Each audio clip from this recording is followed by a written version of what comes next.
Okay, November 13th, 2018, NHL news and notes. First off, I apologize for my 4 o'clock shadow. I had to rush to get this video going because there's so much to talk about and the games have already started. By the way, I have a Rogers package for all the hockey games, and lately I've noticed a lot of blackouts and games that I have no access to. Like last two Vancouver's games I couldn't watch. And in Toronto's game against LA today, I can't watch. So I'm perturbed, very perturbed with my game provider. Anyways, that's neither here nor there. I wonder if you're suffering, any of my fellow Canadians are suffering from the same thing at the moment. Let's get to the board here. The NHL GM meetings were held in Toronto earlier today, and some of the main topics were about goaltending equipment and the coaches' challenges. But the more interesting thing, which was reported by Frank Cervalli of of TSN, was the GMs want to reshape the NHL's junior development model, specifically in regards to first round picks, and they like to see these kids with their last year of junior eligibility in the CHL, to have them available to play in the AHL instead of the CHL for development reasons. Now, the NHL-CHL agreement doesn't expire until June 30th, 2020, which is about a year and a half away. Cervalli reported that the GMs are kind of control freaks who want to manage every little last stick of the development of their players, and that the CHL is not taking this well because it says this is taking their star players away from their league and the last year of eligibility, and literally threatens their existence.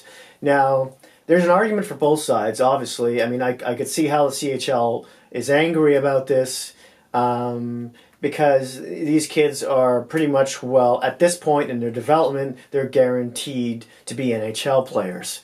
And a lot of them, probable stars, or at least half of them, anyways. From the NHL's, and it would help, probably draw tickets, draw crowds to the rink, draw ratings, etc., that kind of thing. Now it's debatable how much that will affect them, but I think we might find out because, from the NHL's perspective, and if we're looking at what's best for the player. Look at Mitch Marner, for instance.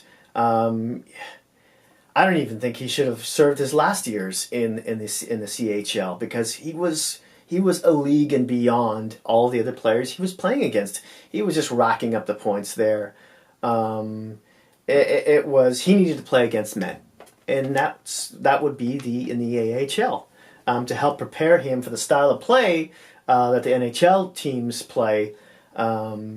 That the coaches put forward, and although Mitch Marner is doing great right now, one could argue that he could have been doing a lot better earlier if he had his last year of eligibility, was able to go to the AHL. So I think I'm on the side of the NHL on this point. Obviously, if you live in a city in which one of the CHL's teams is in, like London or Guelph or Thunder Bay or wherever, you may have a very opposite side of the argument. But I would love to hear what you guys all think about this, especially those of you who live in those smaller towns. And the main draw is a CHL game. So, in any case, let's move on to the next bit of news here. Independent arbitrator Shimon Das, remember that name, because he strikes again. Washington Capitals right winger Tom Wilson, who usually plays alongside Ovechkin and Kudstenov. I gotta say that name right. He's going to play tonight against the Wild. He's coming back because the arbitrator has reduced his suspension from 20 games to 14, which means, the Capitals have already played 16. games. Now, if you remember, Nashville Predators forward Austin Watson was suspended for domestic violence, and he was given 27 games, and it was reduced by the same arbitrator down to 18. And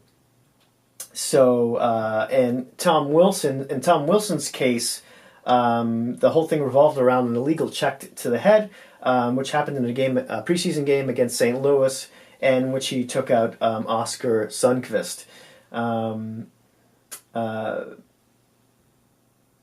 Now, the Capitals have sifted through 5 different right wingers alongside Kuznetsov and Ovechkin, and with no real fit. But Wilson is coming off an unprecedented 4th suspension in the span of 105 games played. Now, like I said, the Caps have already played 16, so Wilson had, if you do the math, Wilson had to sit for 2 more games than needed, the necessary. And one might think the NHLPA and the Capitals might be a bit upset about this. The NHLPA, could push to change the whole process.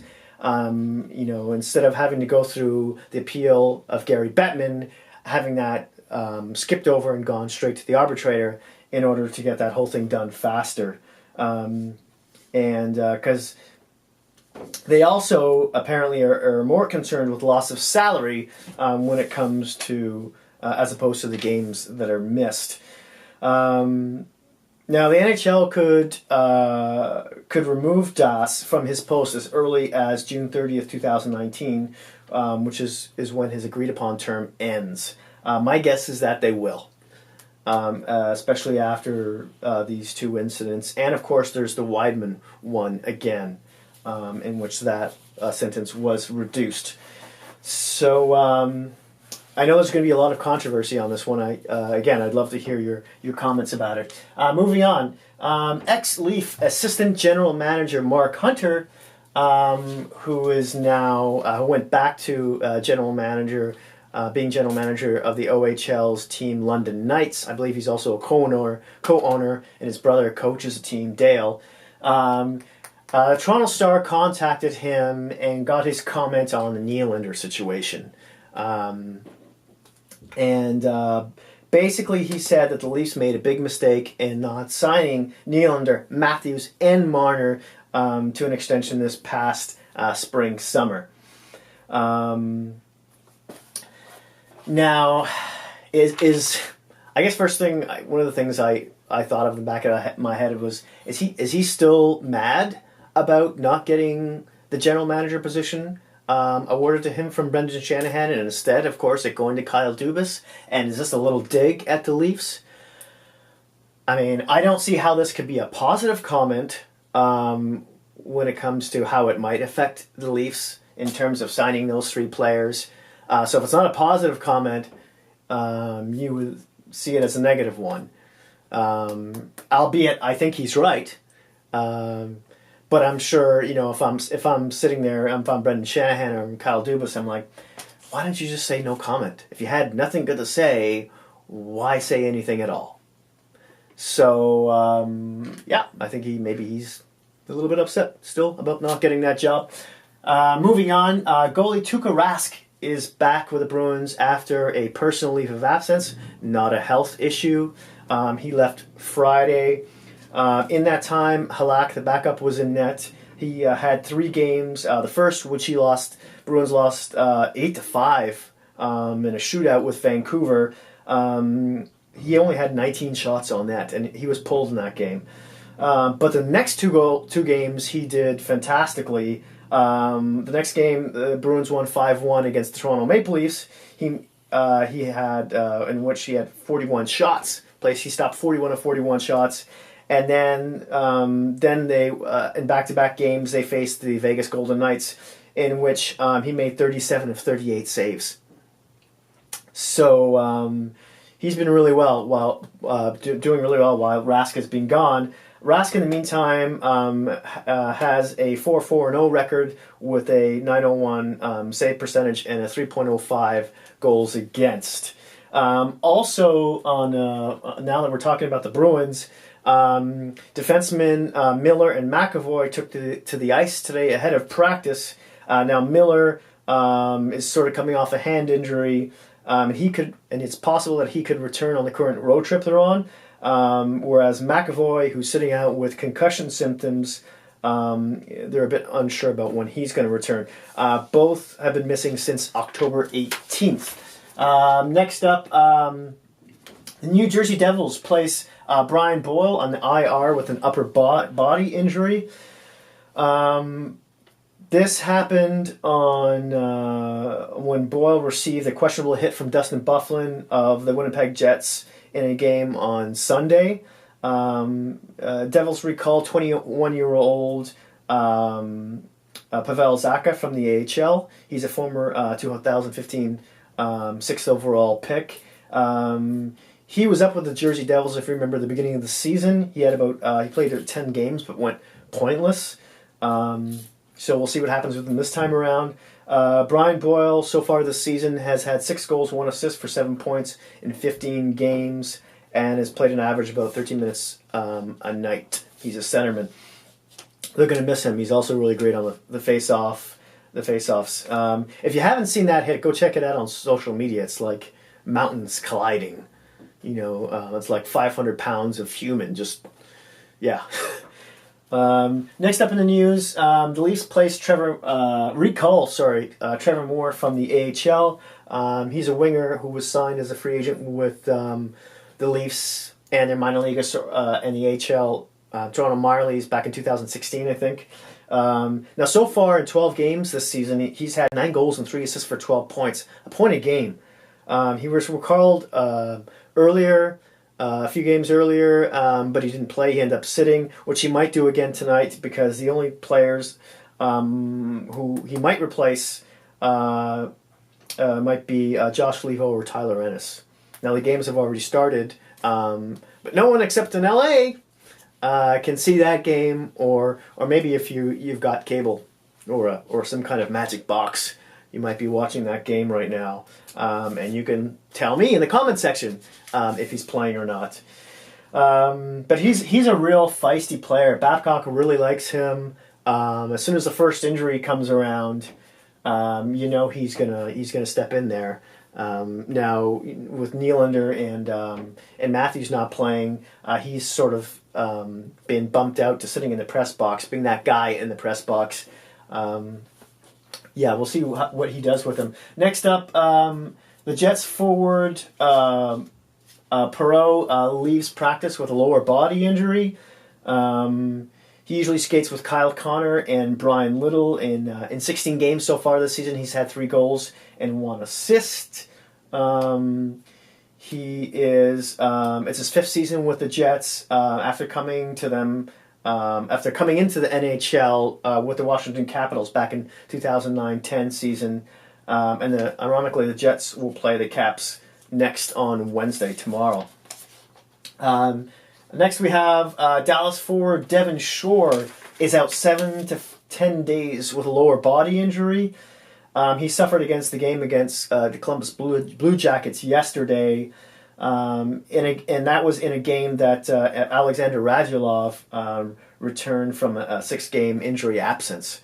So the Dallas Stars can't catch any luck lately with the injury bug, because they also just recently lost their star defenseman John Klingberg for a month with a hand injury himself, and their power play has really suffered from it. Dallas is also missing defenseman Connor Carrick and Mark Mathot to injuries.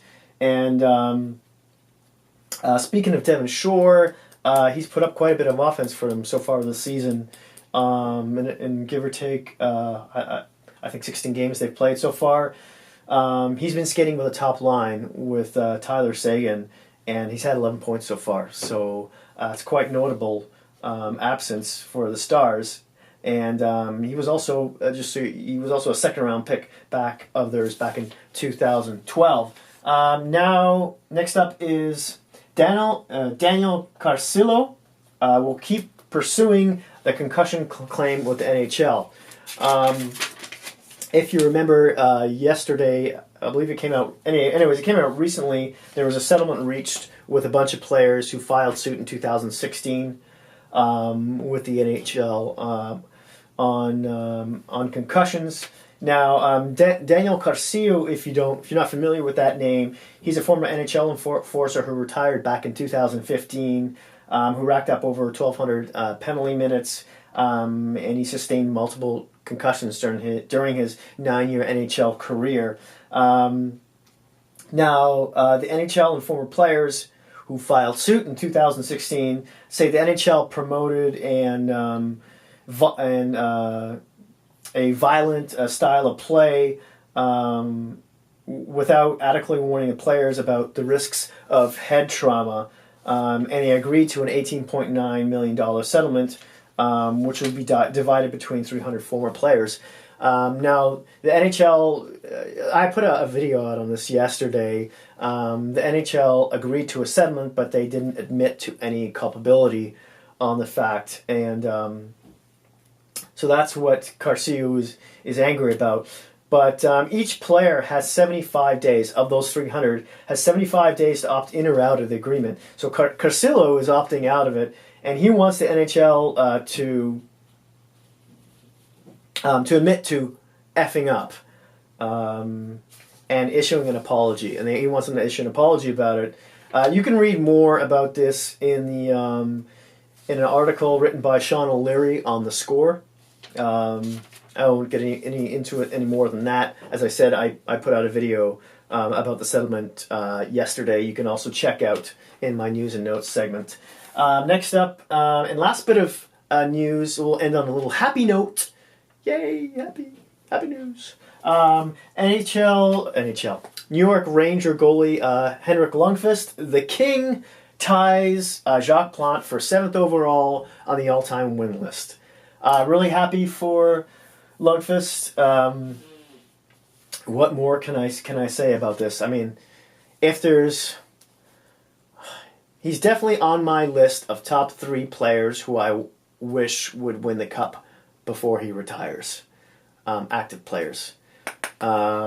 He's been a really good goalie, had a really good attitude his whole life. He's done so many things in the communities. In any case, that's it. That's all. Thank you so much for watching. As always, I would love to hear your thoughts and opinions on all of this. I'm sure there's a lot to talk about here. And please hit like if you like the video. Please subscribe if you haven't done already. And if you have any Hockey Geek friends, please don't feel shy about sharing. Yeah. Thanks again, and I'll see you soon.